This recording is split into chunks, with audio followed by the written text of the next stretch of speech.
ఇక varicose veins నుండి విముక్తి పొందండి. ఎవిస్ వాస్కులర్ సెంటర్ ఇప్పుడు మన KPHP లో గ్రాండ్ ఓపెనింగ్ ఏప్రిల్ 4వ తేదీన. నమస్తే, నేను Keshav. Welcome to Suman TV. Pawan Kalyan కోలుకున్నారు.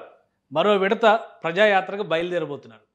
వారాహి విజయ యాత్ర పేరుతో 4 రోజుల పాటు సొంత నియోజకవర్గంలో బస చేసి వీధి వీధికి తిరిగి ఓటర్ మహాదేవులని పవన్ కళ్యాణ్ పలకరించినటువంటి పరిస్థితి. అయితే అనూహ్యంగా ఆయన ఆరోగ్య పరిస్థితి ఇబ్బంది పాలవడం, హై ఫీవర్ రావడంతో రెస్ట్ తీసుకోక తప్పనిసరి పరిస్థితి అయింది. ఇప్పుడు కోలుకున్న తర్వాత పవన్ కళ్యాణ్ 7వ తేదీ నుంచి కొత్త పర్యటనకు సంబంధించినటువంటి షెడ్యూల్స్ని రిలీజ్ చేశారు. ఈ షెడ్యూల్లో ఒక హైలైట్ ఏంటంటే, పిఠాపురం నియోజకవర్గానికి ఇప్పటి వరకు పవన్ కళ్యాణ్ నాన్ లోకల్ అంటున్న వాళ్ళకి ఒక సమాధానం చెప్పబోతున్నారు పవన్ కళ్యాణ్. పిఠాపురంలో ఒక ఇంటిని తీసుకున్నారు. ఆ ఇంటి గృహప్రవేశం ఉగాది రోజున, తెలుగు సంవత్సరాది రోజున చేయబోతున్నట్టుగా సమాచారం ఉంది. దీనికి సంబంధించినటువంటి వివరాలు చూద్దాం. పిఠాపురం నియోజకవర్గంలో 3 ప్రధానమైనటువంటి మండలాలు ఉంటాయి. అందులో మరొక కీలకమైనటువంటిది గొల్లప్రోలు మండలానికి సంబంధించి చేబ్రోలు దారిలో, అంటే హైవే పైనే ఒక ఇంటిని తీసుకున్నారు.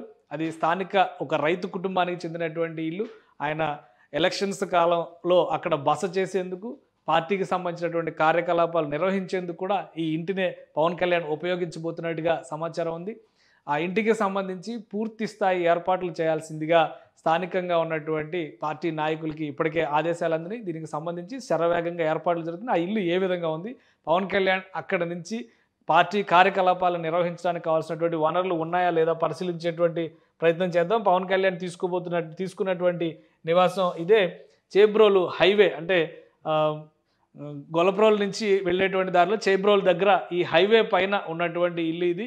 అంటే చుట్టుపక్కల అంతా కూడా విశాలమైనటువంటి ప్రదేశం ఉంది. అలానే పార్కింగ్కి అనుకూలంగా పవన్ కళ్యాణ్ని కలిసేందుకు విశేషంగా జనం వచ్చేటువంటి అవకాశం ఉంటుంది, అభిమానులు వచ్చే అవకాశం ఉంటుంది, పార్టీ కార్యకర్తలు వచ్చేటువంటి అవకాశం ఉంటుంది. వీటన్నింటినీ దృష్టిలో ఉంచుకునే ఈ హైవే పైన ఉన్నటువంటి ఇంటిని పార్టీకి సంబంధించినటువంటి నాయకులు ప్రత్యేకంగా పరిశీలించి ఎంపిక చేశారు. ఇంటి లోపల కూడా పూర్తి వసతులతో తీర్చిదిద్దినటువంటి పరిస్థితి. ఎందుకంటే ఇక్కడ ఉండబోయేటువంటి క్రమంలో కొంతమంది నాయకులు కూడా అధినేతతో పాటు బస చేయాల్సినటువంటి పరిస్థితి ఉంటుంది, కార్యకలాపాలు నిర్వహించాల్సినటువంటి పరిస్థితి ఉంటుంది. అలానే సోషల్ మీడియా టీం దగ్గర నుంచి ఆయనకి నివేదికలు అందజేసేటువంటి వివిధ బృందాలు పనిచేసేందుకు అనువుగా ఈ నివాసాన్ని తీర్చిదిద్దినట్టుగా తెలుస్తుంది. అందులోనే ఒక హోమ్ థియేటర్తో వ్యవస్థతో కూడినటువంటి స్పెషల్ థియేటర్ వ్యవస్థతో ఉన్నటువంటి ఇల్లుగా చెప్తున్నారు. సెంట్రల్ AC వ్యవస్థలను ఏర్పాటు చేస్తున్నారు. అలానే సెక్యూరిటీ పరంగా కూడా ఎలాంటి ఇబ్బందులు రాకుండా ఉండే విధంగా జాగ్రత్తలు తీసుకుంటున్నారు. పవన్ కళ్యాణ్ ఇక్కడ బస చేసిన అన్ని రోజులు కూడా పూర్తి వసతులు ఉండే విధంగా కావాల్సినటువంటి చర్యలన్నీ కూడా నాయకులు తీసుకున్నట్టుగా తెలుస్తుంది. ఇక్కడ నుంచి ఆయన ప్రతిరోజు కూడా నియోజకవర్గంలో పర్యటనలు, అంటే నియోజకవర్గంలో ఉన్న సమయంలో, పిఠాపురంలో ఉండేటువంటి సమయంలో ఇక మీదట ఇది కేర్ ఆఫ్ అడ్రస్గా మారబోతుంది. పవన్ కళ్యాణ్ అడ్రస్ ఎక్కడ అంటే అదే అనేటువంటి పరిస్థితి ఉంది. అలానే జనసేన పార్టీకి సంబంధించినట్టు ఒక మినీ ఆఫీస్ని ఇక్కడ రన్ చేసేటువంటి పరిస్థితి ఉంది. స్థానికంగా ఉండేటువంటి ప్రజలు కానీ, అవసరార్థులు కానీ, ఎవరు వచ్చినా కానీ పవన్ కళ్యాణ్ని కలవాలన్నా లేదా సమాచారం ఆయనతో పంచుకోవాలన్నా కానీ ఆయన పార్టీకి సంబంధించినటువంటి ప్రతినిధులు ఇక్కడ కొలువుదీరేటువంటి ఛాన్సెస్ ఉన్నాయి. వారి ద్వారా ఇన్ఫర్మేషన్ షేర్ చేసేటువంటి పరిస్థితి ఉంటుంది. దీనికి తగ్గట్టుగానే ఇక్కడ ఏర్పాట్లు చేస్తున్నారు.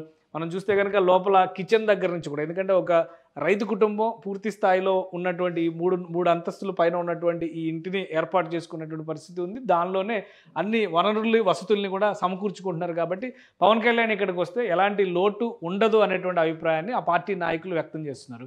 సో అదే క్రమంలో ఆయనకి అవసరాలు ఏమేమైతే ఉంటాయో ఆయనకు తగ్గట్టుగా ఏర్పాటు చేయాల్సినటువంటి అక్కడ ఉండేటువంటి బస చేసేటువంటి సందర్భంలో, ఎందుకంటే పర్యటన చేసి వచ్చేటువంటి క్రమం చుట్టుపక్కల నియోజకవర్గాలకు వెళ్ళి వచ్చేటువంటి పరిస్థితి ఉంటుంది. అప్పుడు పూర్తి స్థాయి అలసటతో ఉండేటువంటి పరిస్థితి ఉంటుంది. కాబట్టి అన్ని జాగ్రత్తలు తీసుకుంటున్నారు. కార్యకర్తలు కానీ, అభిమానులు కానీ పవన్ కళ్యాణ్ వీధుల్లోకి వెళ్ళేటువంటి సమయంలో ఆయనని ఏ విధంగా ట్రీట్ చేస్తారు, ఆయన దగ్గరికి ఒక దేవుళ్ళలాగా ట్రీట్ చేస్తూ ఆయన మీద పడిపోయేటువంటి పరిస్థితి ఉంటుంది. అందుకనే చుట్టూ రక్షణ వ్యవస్థను ఏర్పాటు చేసుకుంటారు. అదే క్రమంలో ఇంటి దగ్గర కూడా పూర్తి స్థాయిలో చుట్టుపక్కల ఎలక్ట్రిక్ ఫెన్సింగ్తో తీర్చిదిద్దుతున్నారు. అక్కడ ఒకవేళ వెహికల్స్ ఎక్కువగా వచ్చినా కానీ చుట్టుపక్కల బస చేసేందుకు ఖాళీ స్థలాలు ఉన్నాయి. ఆ స్థలాలను కూడా పార్కింగ్ సౌకర్యానికి అనుకూలంగా తీర్చిదిద్దేటువంటి ప్రయత్నం చేస్తున్నట్టుగా సమాచారం ఉంది. సో మొత్తం మీద పవన్ కళ్యాణ్ పర్యటనకి సంబంధించి ఒక క్లారిటీ అయితే వచ్చేసింది. పవన్ కళ్యాణ్ పర్యటన సందర్భంలో జరగబోయేటువంటి మరికొన్ని పరిణామాలు ఏంటంటే 7వ తేదీన ఆయన యాత్రను ప్రారంభిస్తారు. వారాహి యాత్రకి సంబంధించి షెడ్యూల్ క్లారిటీ వచ్చింది. అంటే 7వ తారీఖు నుంచి ఆయన యాత్ర మొదలవుతుంది కాబట్టి ఉమ్మడి విశాఖ జిల్లా పరిధిలోకి వచ్చాడు. అంటే ప్రస్తుతం అనకాపల్లి పార్లమెంటరీ స్థానం పరిధిలో ఉన్నటువంటి నియోజకవర్గాలపైన ఆయన ఫోకస్ పెడుతున్నారు. ఓవరాల్గా నెల్లిమర్ల నుంచి యాత్ర ప్రారంభించాలనుకున్నా కానీ ఆ విషయాన్ని ప్రస్తుతానికి కుదించారు. ఆరోగ్య పరిస్థితి అంతగా సహకరించకపోతే మళ్ళీ ఇబ్బంది పడేటువంటి పరిస్థితి ఉంటుంది కాబట్టి 2 రోజులు రోజుకొక చోట మాత్రమే సభలు ఉండేలాగా ప్రణాళికలు సిద్ధం చేశారు. 7వ తేదీన అనకాపల్లిలో సభ నిర్వహిస్తారు. 8వ తేదీన పక్కనే ఉన్నటువంటి యలమంచిలో సభ నిర్వహిస్తారు. 9వ తేదీకి ఇక్కడికి చేరుకుంటారు, అంటే పిఠాపురం చేరుకుంటారు. పిఠాపురంలో ఈ గృహంలో ప్రవేశం చేస్తారు. అంటే పార్టీ ఆఫీస్ కింద దీన్ని ఈ 2-3 రోజుల్లో తీర్చిదిద్దడానికి కావాల్సినటువంటి చర్యలన్నీ తీసుకుంటున్నారు. సో అక్కడ గృహప్రవేశం, పూజా కార్యక్రమాలు చేసిన తర్వాత తెలుగు సంవత్సరాదిని ఏ విధంగా అయితే సంప్రదాయంగా నిర్వహిస్తారో అలా సంప్రదాయంగా తెలుగు సంవత్సరాదిని ఇక్కడ నిర్వహించడానికి కావాల్సినటువంటి ఏర్పాట్లన్నీ కూడా జనసేన పార్టీ చేసింది. లాస్ట్ టైం మనం చూస్తే కనుక తెలుగు సంవత్సరాదిని పార్టీ కార్యాలయంలో, మంగళగిరి కార్యాలయంలో జనసేన పార్టీ నిర్వహించినటువంటి పరిస్థితి అందరికీ తెలుసు. కానీ ఇప్పుడు ఎన్నికలకి సంబంధించినటువంటి ప్రచార పర్వంలో ఉన్నారు కాబట్టి పవన్ కళ్యాణ్ తన సొంత నియోజకవర్గంలో ఉండరు. ఒకవేళ పవన్ కళ్యాణ్ని గెలిపిస్తే ఆయన్ని ఏ విధంగా మీరు రీచ్ అవుతారు అంటూ ప్రత్యర్థులు చేస్తున్నటువంటి ప్రచారానికి ఫుల్ స్టాప్ పెట్టేటువంటి వ్యూహంలో భాగంగానే ఈ ఇల్లుని తీసుకున్నారు. స్థానిక రైతు కుటుంబానికి సంబంధించినటువంటి ఇల్లు. పవన్ కళ్యాణ్ అవసరాలకి అనుగుణంగా దాన్ని మొత్తం తీర్చిదిద్దుతున్నారు. కాబట్టి ఇక్కడ గృహప్రవేశం చేసి ఎవరికి ఏ కష్టం వచ్చినా కానీ నియోజకవర్గ ప్రజలు తనకి కలవాలన్నా కానీ, తనకి విజ్ఞప్తులు పంపాలన్నా కానీ ఇక్కడికి రావచ్చు అనేటువంటి సంకేతాలు పవన్ కళ్యాణ్ ఇస్తారు. అలానే సంప్రదాయబద్ధంగా ఉగాది వేడుకలను ఎలా అయితే నిర్వహిస్తారో అదే తరహాలో ఇక్కడ ఏర్పాట్లు చేస్తున్నట్టుగా జనసేన పార్టీ నాయకులు చెప్తున్నారు. అంటే రాబోయే రోజుల్లో పిఠాపురంలో care of address Pawan Kalyan ఏది అంటే చేబ్రోలు హైవే పైన ఉన్నటువంటి ఈ ఇల్లు అనేటువంటి అంశాన్ని సూచించే విధంగా జనసేన పార్టీ నాయకులు జాగ్రత్తలు తీసుకున్నారు. పవన్ కళ్యాణ్ కోలుకున్నప్పటికీ కూడా వైరల్ ఫీవర్ అటాక్ అయినటువంటి నేపథ్యంలో ఆయన కొంత బలహీనంగా ఉన్నారనేటువంటి సంకేతాలు అందుతున్నాయి. ఈ నేపథ్యంలోనే హడావుడి లేకుండా కేవలం 3 రోజులకు మాత్రమే పర్యటనని ఫిక్స్ చేశారు. 9వ తేదీన అక్కడ బస చేసిన తర్వాత నిర్ణయం తీసుకుంటారు. దాని ప్రకారం మళ్ళీ తదుపరి కార్యాచరణని జనసేన పార్టీ నాయకత్వం ప్రకటించేటువంటి అవకాశాలు ఉన్నాయి. ఈలోపు కొన్ని సీట్లకి సంబంధించినటువంటి సమీక్షలు ఆల్రెడీ పవన్ కళ్యాణ్ చేస్తున్నారు. మార్పులు చేర్పులు కానీ, పార్టీ నాయకత్వానికి ఇవ్వాల్సినటువంటి సూచనలు కానీ అక్కడి నుంచే చేసేటువంటి అవకాశం ఉంది. So combined manifesto, common minimum program పేరుతో 3 పార్టీలకి సంబంధించి కూటమి మేనిఫెస్టోని వెలువరించేటువంటి అంశం పైన కూడా పార్టీలో అంతర్గతంగా చర్చలు ముగిశాయి. ఇక్కడ జరగబోయేటువంటి ప్రక్రియ తర్వాత బహుశా ఇతర నేతలతో కూడా పవన్ కళ్యాణ్ అంటే తెలుగుదేశం పార్టీ అధినేత కానీ, అలానే ఇటు బీజేపీ రాష్ట్ర నాయకత్వంతో కానీ చర్చలు జరిపి ఒక కామన్ మినిమం ప్రోగ్రామ్ని అనౌన్స్ చేసేటువంటి అవకాశం ఉంది. ఆ మేనిఫెస్టోకి అనుగుణంగానే బీజేపీ జాతీయ నాయకులతో సభలకు సంబంధించినటువంటి ప్రణాళికను చేస్తారు. అప్పటి వరకు కార్యకలాపాలన్నీ పిఠాపురం కేంద్రంగానే పవన్ కళ్యాణ్ నిర్వహించేటువంటి అవకాశాలు స్పష్టంగా ఉన్నాయి. ఇక్కడ నుంచే ఇతర జిల్లాల పర్యటనలకు కూడా ఆయన వెళ్ళేటువంటి అవకాశాలు ఉన్నాయి.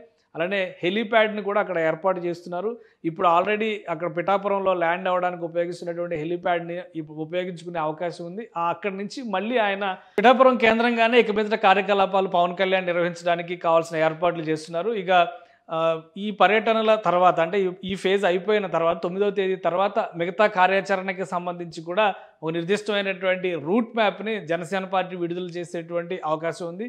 జనసేన పార్టీ పోటీ చేసినటువంటి 20 నియోజకవర్గాల్లో కూడా సభలు నిర్వహించడానికి తదుపరి కార్యాచరణ తీసుకుంది. ఎందుకంటే ఎన్నికల నోటిఫికేషన్ 18వ తేదీన వెలువడిన తర్వాత నామినేషన్ల పర్వం ఊపందుకుంటుంది కాబట్టి నోటిఫికేషన్ విడుదలయ్యేలోపు అన్ని నియోజకవర్గాల్లో పవన్ కళ్యాణ్ పర్యటనలు జరిగేలాగా పార్టీ సన్నాహాలు చేస్తుంది. మార్పులు చేర్పులకు సంబంధించిన అంశాలకు కూడా అతి త్వరలోనే వీలైనంత వేగంగా ఫుల్ స్టాప్ పెట్టాలి. అంటే 7వ తేదీన పర్యటన ప్రారంభమయ్యే లోపే వీటన్నింటినీ ఫుల్ స్టాప్ పెట్టడం ద్వారా ఇక మేనిఫెస్టో పైన దృష్టి పెట్టే విధంగా పార్టీ నాయకత్వాన్ని పవన్ కళ్యాణ్ ఇప్పటికే డైరెక్ట్ చేసినట్టుగా తెలుస్తుంది. సో ఓవరాల్గా పిఠాపురం నియోజకవర్గంలో పవన్ కళ్యాణ్ అడ్రస్ ఇది అని చెప్పడానికి జనసేన పార్టీ నాయకత్వం, స్థానిక నాయకత్వం మరిన్ని జాగ్రత్తలు తీసుకుంటుంది. ఎందుకంటే ఈసారి గెలుపు అనేది పవన్ కళ్యాణ్కి అత్యవసరమైనటువంటి అంశం. అలానే జనసేన పార్టీ పెట్టుకున్నటువంటి టార్గెట్ రీచ్ అవ్వాలన్నా కానీ సొంత నియోజకవర్గంలో బలమైనటువంటి మెజారిటీ, అఖండ మెజారిటీ అంటే 1,00,000 ఓట్ల మెజారిటీ రావాలనేటువంటి టార్గెట్తో పవన్ కళ్యాణ్ పనిచేస్తున్నటువంటి నేపథ్యంలో దానికి తగ్గ ఏర్పాట్లు పిఠాపురంలో స్థానికంగా కూడా చేస్తూ ముందుకు వెళ్తున్నారు.